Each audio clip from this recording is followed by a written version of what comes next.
Good evening and welcome to Tucker Carlson Tonight. Last Monday, we told you that the Biden administration's largest intelligence gathering agency, the NSA, had been reading my private emails. Even saying that out loud is weird. It's one of those segments we never thought we would do ever. But the country has changed that much that fast. And honestly, the whole thing was kind of shocking. The government was spying on us? Come on. It seemed crazy. But it's true. And no one in Washington appeared to be shocked in the slightest. In fact, the usual shills right after our segment had a ready explanation for it. Either it never happened at all, they said, just a cable news show lying for ratings, or there must have been a good reason it happened. And they began furiously making excuses for why the NSA did it. A powerful, heavily politicized spy agency surveilling journalists who've been critical of the regime? No problem. It's perfectly normal. Just don't call it spying. But it's not normal at all. It is third world. And as we told you repeatedly, it did happen. Now that has been confirmed. Yesterday, we learned that sources in the so-called intelligence community told at least one reporter in Washington what was in those emails, my emails. There was nothing scandalous in there, thank God. We're happy to report that. Late this spring, I contacted a couple of people I thought could help get us an interview with Russian President Vladimir Putin. I told nobody I was doing this other than my executive producer, Justin Wells. I wasn't embarrassed about trying to interview Putin. He's obviously newsworthy. I'm an American citizen. I can interview anyone I want, and I plan to. But still, in this case, I decided to keep it quiet. I figured that any kind of publicity would rattle the Russians and make the interview less likely to happen. But the Biden administration found out anyway by reading my emails. I learned from a whistleblower that the NSA planned to leak the contents of those emails to media outlets. Why would they do that? Well, the point, of course, was to paint me as a disloyal American, a Russian operative, been called that before, a stooge of the Kremlin, a traitor doing the bidding of a foreign adversary. And of course, I'm hardly the only person who's been accused of those things in the last several years. We've seen this movie several times now. At the same moment, the communist Chinese government increases its already stunning level of control over this country, our leaders prattle on about the threat of Vladimir Putin. He's an evildoer, they tell us, a totalitarian dictator. Vladimir Putin does things that no American leader would even consider. He runs domestic disinformation campaigns. He lies to the public.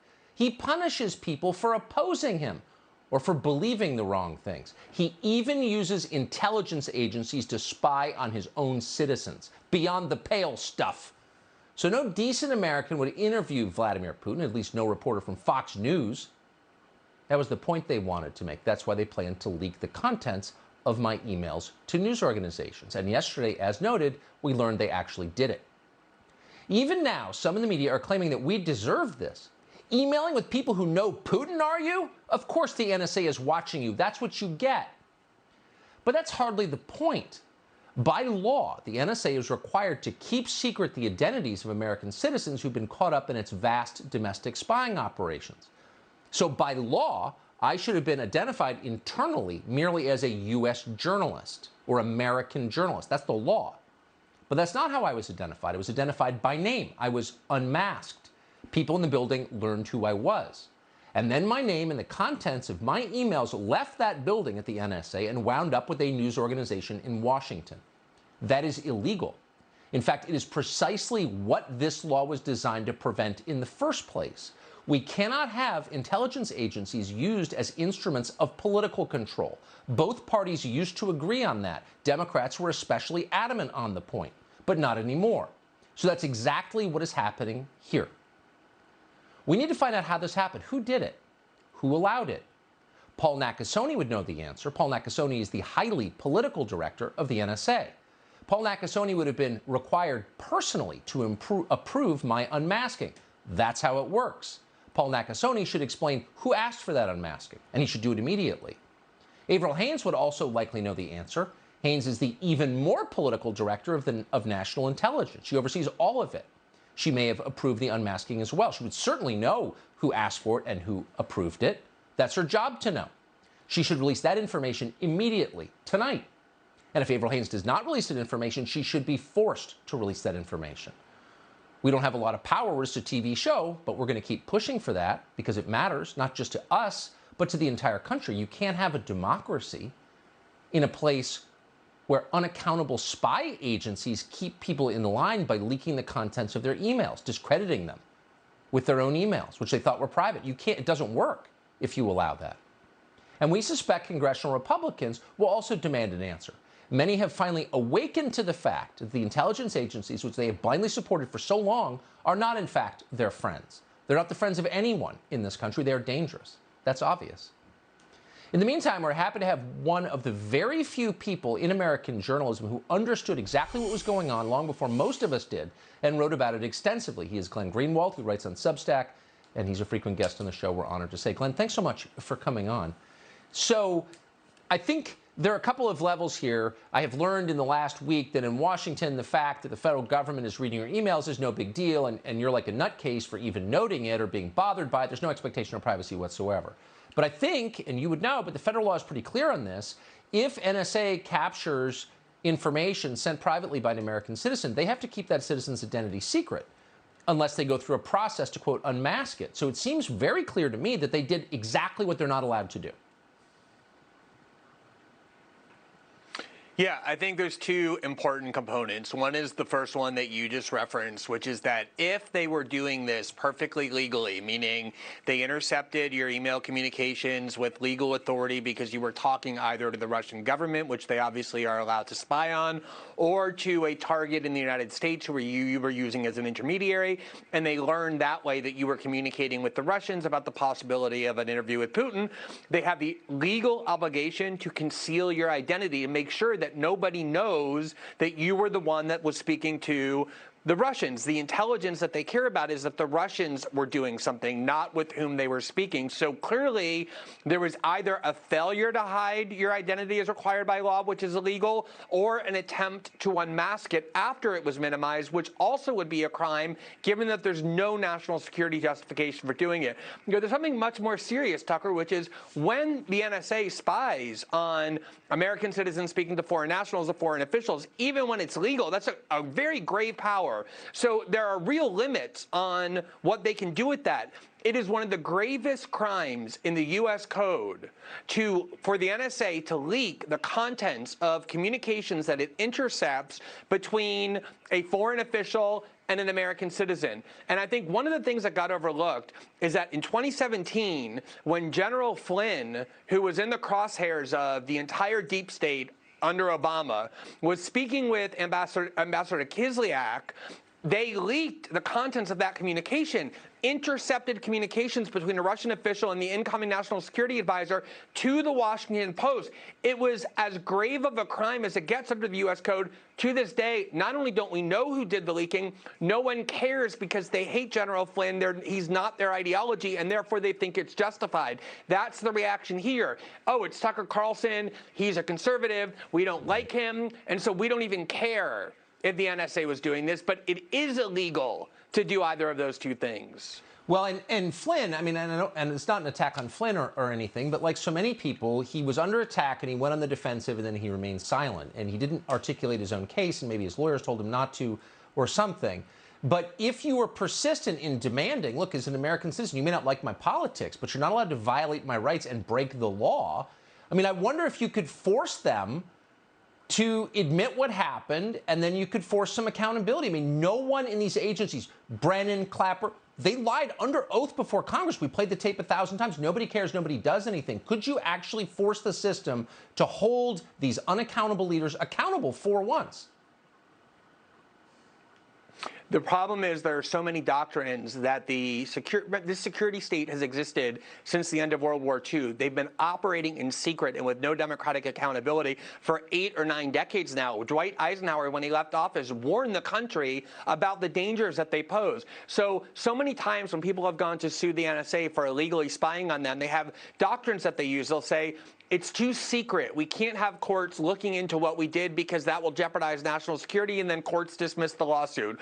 Or they'll say, Tucker Carlson can't prove that we actually spied on him, therefore he has no standing to sue, and courts will dismiss that as well. The remedy here is for Congress. It's Congress's responsibility to exercise oversight how the executive branch spies on people. And for so long, Congress has been either afraid of the NSA and the CIA, or worse, subservient to them. And you're right, it has been the Republican Party along with Democrats, that has long venerated these agencies, and only under Trump did they start to realize, actually, these agencies interfere in our politics and threaten our democracy in really pernicious ways, and they need to take that knowledge that they learned over the last 5 years and use it to get to the bottom of what happened here. So I spoke to, and this is not speculation, it's a conversation I had personally face-to-face with someone I thought was a very powerful member of the committee that oversees the intelligence agencies in Congress. I can't be more specific, but this is a true story.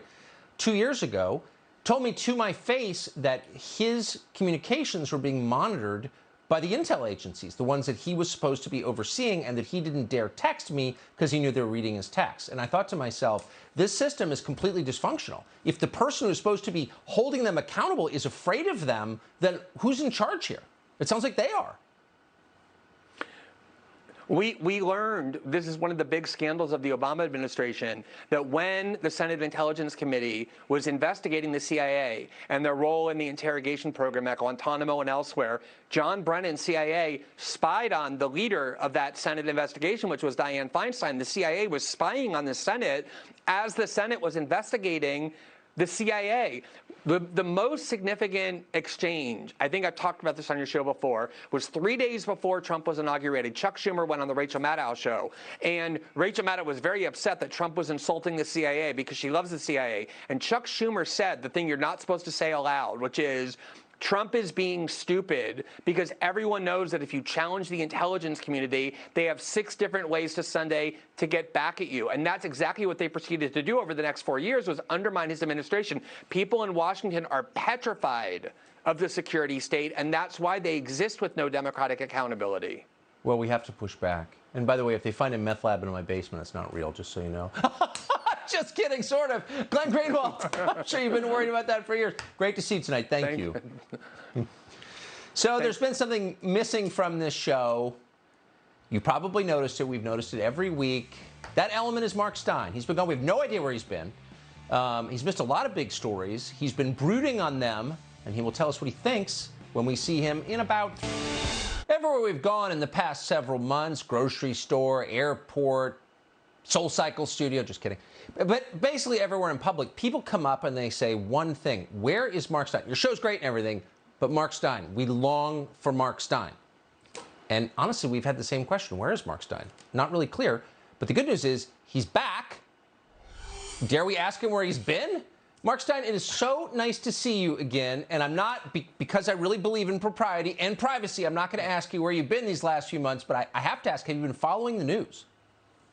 Yes, I have been, Tucker. By the way, don't worry if you don't know where I've been the last couple of months. The NSA is going to be leaking it in about 20 minutes. In about I'll get it on Politico. Time.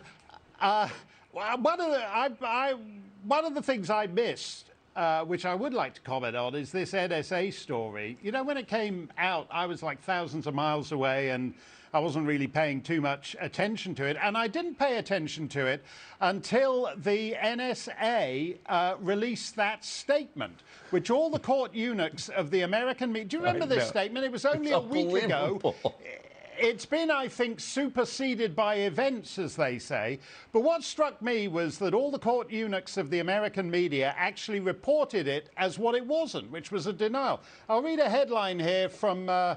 This is from Adweek, the guy who's paid to follow you and all the cable news big shots. NSA denies Tucker Carlson's claims that agency read his private emails without permission. That's exactly what they didn't do. As you know, it was clear from reading that you were being subject to what Glenn calls incidental collection. That, in other words, they were monitoring someone else and then sucked you in and read your emails. And a foreign intelligence guy actually said to me, this is brazen. They're actually telling you that, yes, they are reading your emails. Yes. And what are you going to do about it? And then telling other people what's in them. Yeah, yeah. And that's what's so shocking about it. This is, as they said in that statement, they're supposed to be a foreign... dealing with foreign national security matters, and somehow they're pivoting. They're useless for foreign affairs, to all intents and purposes, and they're pivoting to a domestic agency. So that was one of the stories I was. But can I just say, I mean, the other one. What about, like, I mean, just being honest, a pretty conventional personal life, wife of 30 years, 4 dogs in the bed with us, like nothing crazy. But what if I had some kind of hidden legal but hidden weird personal life that I was really embarrassed about? I mean, they'd have like full control over me. I'm serious. I mean, they don't because I don't. But what if I did? Well, even if you don't, what's to stop them actually leaking emails of you hanging upside down in a bondage dungeon somewhere? I mean, that's no one would believe that. No, that's the. You're right, though. That's the point. I'm willing to admit that there are a lot of people with exotic tastes, but you don't need exotic tastes now because we have such a powerful surveillance state. They'll create you can outsource your exotic tastes to these creeps, and they'll come peeing on Russian hookers. No, you're totally right. No, it's a really good point. Yeah.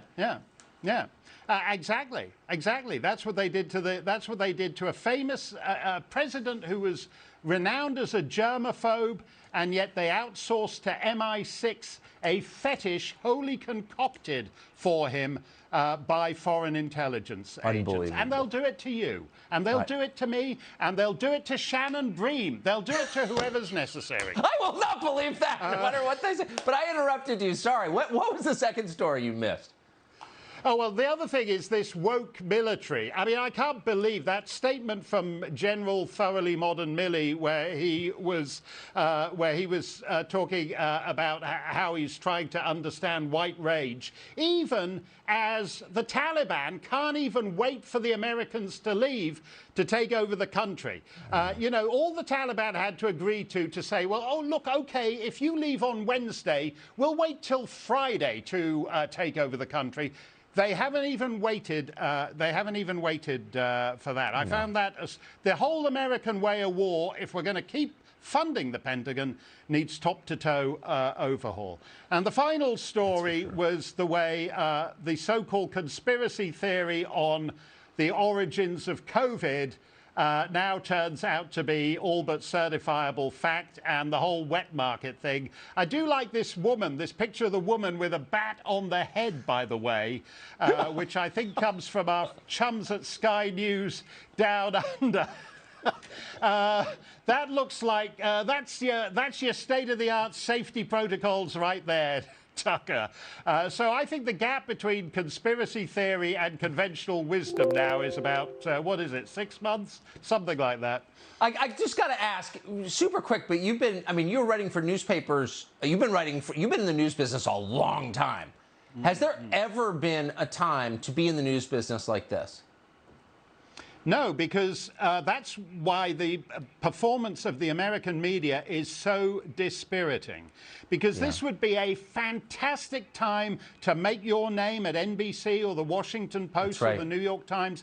And instead, this lame, tedious propaganda cheerleading. I call them court eunuchs, but that's actually an insult to real classic Golden Age court eunuchs from the Ottoman Empire. I'd take them over the New York Times any day. There were some honorable eunuchs, very powerful and wise, actually. Not a joke, in the Ottoman Empire. And no one like that. I feel a Tucker Carlson Originals coming on. I'll be on your Ottoman eunuch special, Tucker. There's only one left, and he's got the media gig at CNN, and I don't think he'll do an interview with us. Maybe we'll try. No. Mark Stein, the great Mark Stein. We really missed you. Thank you for coming back. Thanks a lot, Tucker. Well, we suggested last night that cameras ought to be in every classroom. The police required to wear them. They have them in Congress in your local city council meeting. What, it doesn't matter what they're teaching your children? You have no right to know. You're paying for it. They have all this power. Why don't they want you to see what they're teaching? They really don't want you to either, because the reaction to that segment was pretty darn revealing. We've got it for you next.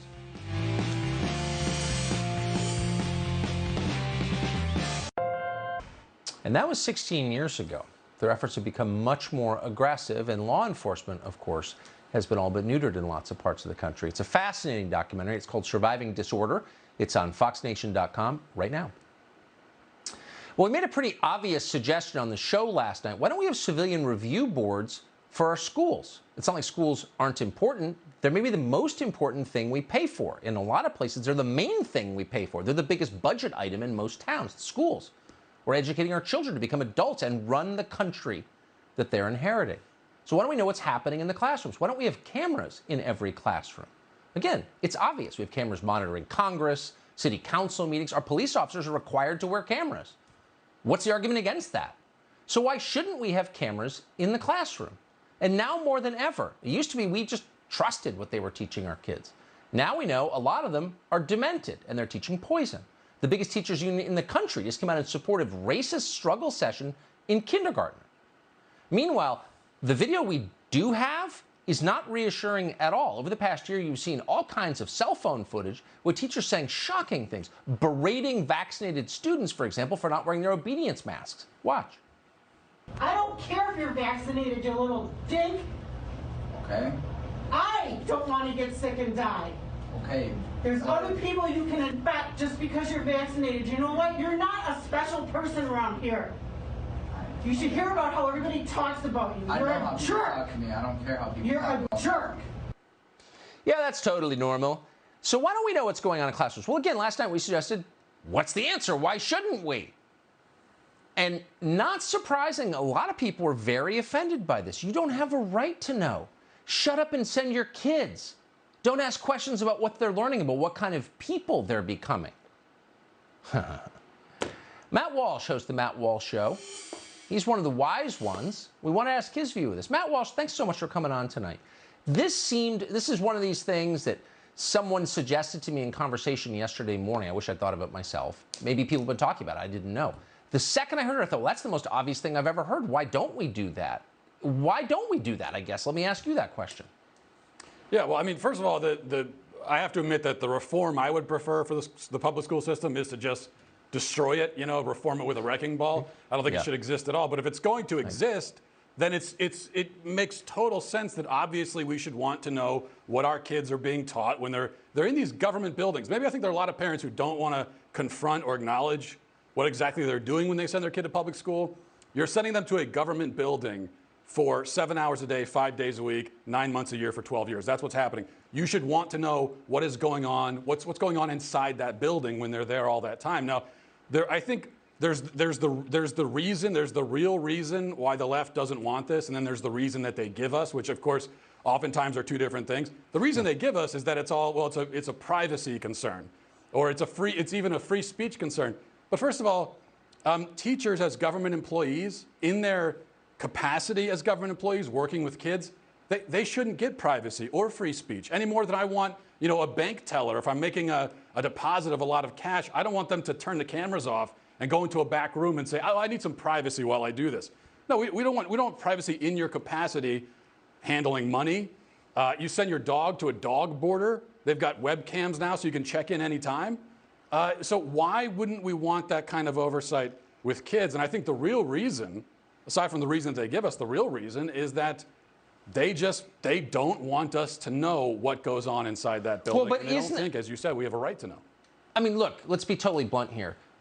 Most teachers are great. I'm married to a former teacher. I'm not against teachers, but some teachers are creepy. And we know that because they want to talk to other people's prepubescent kids about sex in pretty detailed ways. You're a creep if you do that. I mean, let's just be totally clear about it. So anyone who'd want to talk to like a third grader about sex practices, don't you think we need to have a camera on that person? Yeah, and that's another thing where that shouldn't be happening at all, even with a camera. I agree. But it does happen, and so we should have that kind of oversight. I think if there's anything, you just think of it like this. Joe Biden announced the other day he'd like the government to go door to door to make sure you're vaccinated, because I guess you really haven't had the opportunity to get a free vaccine. Oh, wait. Anyone who hasn't gotten the vaccine at this point doesn't want the vaccine. And it used to be it was your choice. You could decide what medicine to take. If you didn't think you wanted it or needed it or was good for you, you didn't have to take it because it was your body, your choice. Turns out that was a complete lie. And we know for certain because most colleges in the United States are now forcing their students to prove they've been vaccinated. Very few exemptions, if any, before they can get an education in the fall. They've already paid for college, but they can't come back on campus until they get the shot. Now, many of them have already recovered from COVID. A lot of them have already recovered. They shouldn't get the shot. It's not good for them. There's a risk involved, much higher than of COVID. But colleges are forcing them anyway. It's not your body. It's not your choice. Very few have fought back against this, very few. But tonight there is a new effort to stop mandatory vaccination of college students. The group Turning Point USA is calling this new campaign No Forced Vax. Charlie Kirk is the co-founder of Turning Point. He joins us tonight. Charlie, first of all, thank you for doing this. We've been waiting. This is one of the worst things I've ever seen happen in this country. And I'm just so grateful that someone is organizing resistance to us. Tell us what you're doing. Yeah, thank you, Tucker. And so my wife and I made the decision not to get the vaccine, and I announced that at an event a couple months ago. And then some of our Turning Point USA students came up to me. They said, Charlie, we can't make that same decision if we want to continue going to college. I said, what do you mean? They said, my university is basically mandating us to get the vaccine, saying that if we do not get the vaccine, then we're going to have to be subject to testing, or we have to take online courses, or wear a mask, sometimes outside at universities where we've been told that masking actually makes almost no difference outside of the transmission of the virus. What's happening here, Tucker, is force and control. And what's been really strange to see is how few organizations or people are pushing back against this. Yeah. So we organize high school and college kids. This is obvious for us, saying that we are not going to tolerate students to be forced to get the vaccine against their will. This is a very simple issue. It's about medical freedom and privacy. And if you have concerns about the vaccine, which, by the way, a lot of people do, including Dr. Malone and Brett Weinstein, you should be able to opt out of the vaccine, especially if you're an 18 or 19 or 20-year-old, where you are the lowest risk cohort in the entire country of dying from the Chinese coronavirus. The stories are mounting of young people that have got the vaccine and then have unusual health events afterwards. At Turning Point USA, we are going to give it everything we have to make sure that students are not going to have to live in a medical apartheid because they don't want to get the vaccine. Well, it's beyond belief. I mean, this is exactly what they told us right-wingers, once they took over the government in The Handmaid's Tale, were going to do to the country. They would force you to put things in your body that you didn't want. They had full control over your body. You no longer had dominion over your body. What can college students do exactly? Do you think you can force these colleges to pull back from this? So the first thing is we're going to offer legal help through some legal experts we know to any sort of exemptions that might exist, especially at public universities where there might be religious exemptions. Those are going to be tough, Tucker, because unfortunately we have not seen the type of decisive action that these Republican state legislators should have been taking this spring and early summer to be able to grant exemptions for their students. We're going to put pressure on Republican governors and say you have to make sure the state universities do not mandate these vaccines and create these almost two realities. It's this medical ultimatum. But more than anything else, Tucker, what we are going to do is a massive public relations campaign and make sure students know they are not alone. They don't have to hide in the shadows. All of a sudden, they're concerned that if they get the vaccine, they're going to be treated as if there's something. I said this earlier, and this is a big statement, but it's almost this apartheid-style open-air hostage situation. Like, oh, you can have your freedom back if you get the jab. This is unacceptable. We're going to fight back against it. That's exactly right. And I hope that people will not comply by any means necessary. I think it's that important not to force you to take medicine you don't want, don't need, and that could hurt you. I mean, this is like basic. What country is this? Charlie Kirk, thank you for doing this. Godspeed. Thank you. Well, it's not getting Liberties Association. A monster called Harsha Walia tweeted this, quote, "Burn it all down." Then a close confidant of the Prime Minister of Canada, Justin Trudeau, a man called Gerald Butts, called the arson, and we're quoting now, understandable. A woman called Heidi Matthews, meanwhile, of Harvard Law School, described the attacks as, quote, the right of resistance to systemic injustice. Burning churches. Now. This is not the Spanish Civil War. This is now in Canada. And not just churches. Rioters just tore down the statue of Queen Victoria in Winnipeg. Now, we'd love to go inside Canada tonight, but we can't get there. It's like 1985 Albania. It's a closed country. So instead, we're speaking by satellite tonight to Ezra Levant with Rebel Media within Canada. He joins us now. Ezra, thanks so much for doing the show. What is going on in Canada? Serious. I mean, it's hard to believe what's happening in Canada. What is this? Well, I'm reluctant to use the word Kristallnacht because this is so explicitly an anti-church hate crime wave, and yet Justin Trudeau, who is normally the first and the wokest, waited a week before saying anything, and he literally said, that's not the way to go. that was as tough as he got. He introduced an anti-hate crimes bill in Parliament that's targeting mean tweets and Facebook posts. But literally, you have church after church being torched by Antifa-style terrorists, and he's almost silent on the matter, and his right-hand man finds it understandable. I think these are dark days for religious freedom in Canada. Yeah, when they're burning churches and the head of the BC Civil Rights Commission says burn it all down? I mean, that person sounds like a dangerous lunatic. Is that, I mean, who is that? What is going on? And she hasn't been sacked. That was over a week ago that she said it. In fact, various board members of her Civil Liberties Association have supported her. By the way, these churches often have Aboriginal, Indigenous congregants, and they're saying, don't burn our churches down. It's the Canadian equivalent of when Black Lives Matter burns down Black-owned businesses in Black neighborhoods. That does not help Black people. In Canada, most of these churches are Aboriginal focused, and you often have, in one case, white Antifa-style vandals filming themselves desecrating a church. And the trouble is, from the very top, it's either silence or tacit support. Yeah, and I'm ashamed to say that American Christian leaders mostly have been silent about it too, and I wish they wouldn't be. Ezra, I appreciate that report from Canada. I hope sometime to be able to visit Canada once the borders open, but in the meantime, thank you. Thank you.